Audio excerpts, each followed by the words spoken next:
এবার প্রশ্ন অনেক হার্ড হয়েছে, দ্যাটস ওয়াই মানে প্রশ্ন হার্ড হয়েছে, ভুলও অনেক বেশি ছিল প্রশ্নে, এত ভুল মানে আগে হয়েছে কিনা আমি জানি না, বাট প্রশ্ন এবার অনেক হার্ড এসেছিল সবার জন্যই, তো ওই জন্য আই থিঙ্ক মানুষজন ওটা কোপ আপ করতে পারেনি। আর আমি এবার জিপিএ 5 পেয়েছি, ভালো লাগছে, অনেক ভালো লাগছে, যা আশা করেছিলাম তাই পেয়েছি, আলহামদুলিল্লাহ, আল্লাহর কাছে অনেক শুকরিয়া যা পেয়েছি। পরিবারের সবাইকে জেনেছো? সরি, পরিবারের সবাই জেনেছে, পরিবারের সবাই অলরেডি জেনেছে। ক্রেডিটটা অবশ্যই আমি আমার মাকে দিতে চাই, আমার বাবাকে, আমার সব যারা শিক্ষক ছিলেন, বিকর্ণে স্যার এবং বাইরেও যাদের কাছে পড়েছি সবার ক্রেডিট। এটা আসলে একার কিছুই হয় না কখনো, একা একা আমি পড়ে অবশ্যই এটা ফুল কভার করতে পারতাম না।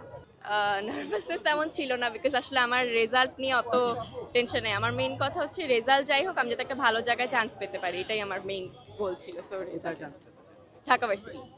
ঢাকা ভার্সিটি পছন্দ করো? জি। পছন্দ কেন? ঢাকা ভার্সিটি পছন্দ কেন, এটা তো আসলে খুব হাস্যকর প্রশ্ন। Dhaka varsity is Dhaka varsity, যত যাই হোক না কেন।